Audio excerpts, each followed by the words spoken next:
Seen from the defense and the growth of the defense throughout camp so far? We've had some really good practices, and we have to get that to translate to the game film. But I've been pleased with the way we're rushing, playing the run, covering really well on the back end. And so the collective group have been growing together, getting to know each other with the new additions. So it's been good. Now it has to translate to on game day.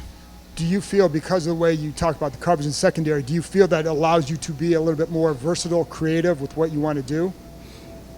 That's just how we've always, or the schemes that I've been a part of, have been able to get up and press and cover on the outside, tight coverage. So that's more what I'm used to. I'm not accustomed to really zony type coverages, and so it's not necessarily giving me more flexibility to add variety. I guess that's what your question is. It gives us the ability to really run the defense that we want to run without having to plug holes in different places.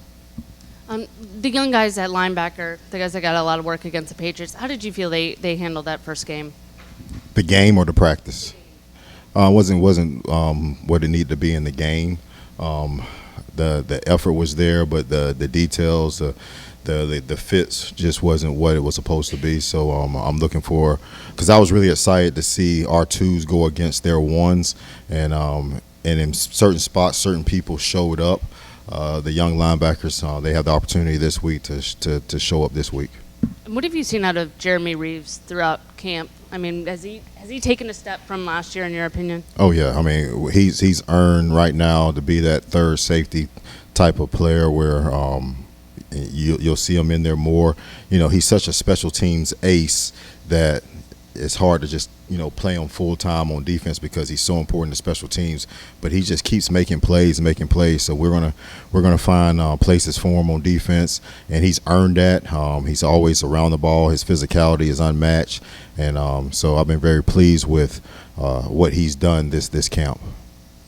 Joe, just in your second year in this position, accustomed with the personnel, accustomed to your role, how much more comfortable are you doing your job and understanding your job this year as opposed to last year? A lot more comfortable, just understanding how to deal with managing the staff and allowing the staff to do their job, not trying to be overbearing from that standpoint, and the focus on just making sure that we're detailed, we're structured, we're where we need to be, and allowing the coaches to coach. And then, like I said before, I want to make sure I do a better job of what I've always done in the past is taking players and maximizing their skill set. So let's make sure we put players in position to do what they do best and negate what they don't do. And so that's where my focus has been. So there's a more of a calmness with me in the building, just because I'm not trying to necessarily do everything. I'm allowing the coaches who are outstanding to do their job and just make sure that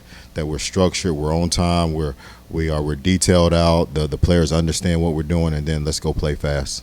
And we had Cliff in earlier and asked him about Wes Welker, and he said Wes is actually helping on the defensive side of the ball. Correct. We think of him as a guy who catches 100 passes a year. Mm-hmm. What kind of role is he playing in helping you guys? So we did the same thing in Dallas, where the first time we did with Ben McAdoo. The second time was with Brian Schottenheimer, where they did pre-scouting from an offensive standpoint.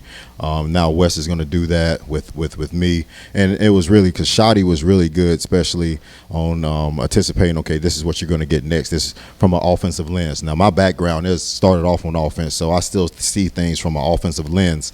But having Wes with his knowledge of pass game and being in different offensive systems, it's going to give us the ability to, or give me the ability as a play caller to have high anticipation of what's coming next. So, and then he also gives the secondary and Coach Simmons and those guys on the back end just a wealth of knowledge of how routes are being ran, where the break points are, what's the quarterback's reads, and the looks and the hots from that standpoint.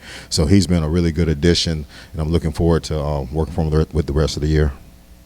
Hey, Coach, when you look back to last week's joint practice with New England and then think about the scrimmage on Tuesday, what are some of the areas you would like to see your defense kind of just shape more of or improve at?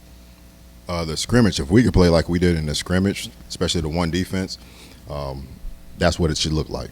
Like the scrimmage, it was pretty damn good. The New England practice, they got into. I thought we started off and we got after them pretty good. They got in the red area. At Skelly, we got after them pretty good also. They got in the red area and they got after us. The quarterback scrambled for a touchdown in practice, and then they scrambled. Now the second time when Dobbs scrambled, we made them work for that one. But the other one, they just stepped up. So we have to understand the rush lanes. And once we get into the low red, we were in some single gap defenses, and I know our ones weren't out there. So, but I'm talking about the game now. But they were able to hit some runs that they shouldn't have been able to hit. In the practice, they weren't able to hit them. I mean, like, so the practice when our ones were out there, they did a nice job, and then in the scrimmage was what I envisioned this defense to be. It was really good. As you guys get ready here for the Bengals, I know you're not game planning in particular, but it did seem like you were looking at this kind of the sets that the Bengals might give you. Does this week kind of work as a prep week to mimic kind of how you will go into a regular season game schedule? Yeah, we're not getting to a full game plan, but we will do what we call a snapshot game plan, where we'll give them a little bit of what the normal game week will be, but it won't be a full detailed deep dive like we normally do. We're still in sort of a training camp mode, so we're working both sides of it. And for Trey Amos, having an opportunity to go up against more proven NFL players like T. Higgins, Jamar Chase, with the Bengals ones, how much will that help you in your evaluation and his growth as a rookie? I think it'll help a lot. I value Jamar Chase so much, man. I think this kid is the premier receiver in the league. I mean, he's second to none. He can run the routes. He's run after catch. And so the ability to be able to go up there and defend a guy like that, and, at some point he's going to beat you. And then how do you respond? And then T. Higgins, he's not a 2. Let's not get that in. He is a 1 also. So they have 2 1s, and then they have a great quarterback that can place the ball wherever he needs to place it. So I'm excited to see, because we've covered really well out here every day, especially the top 5 corners. And so I'm excited to see against who I think is the best receiver in the league in Jamar Chase. All right, guys. Y'all have a great one.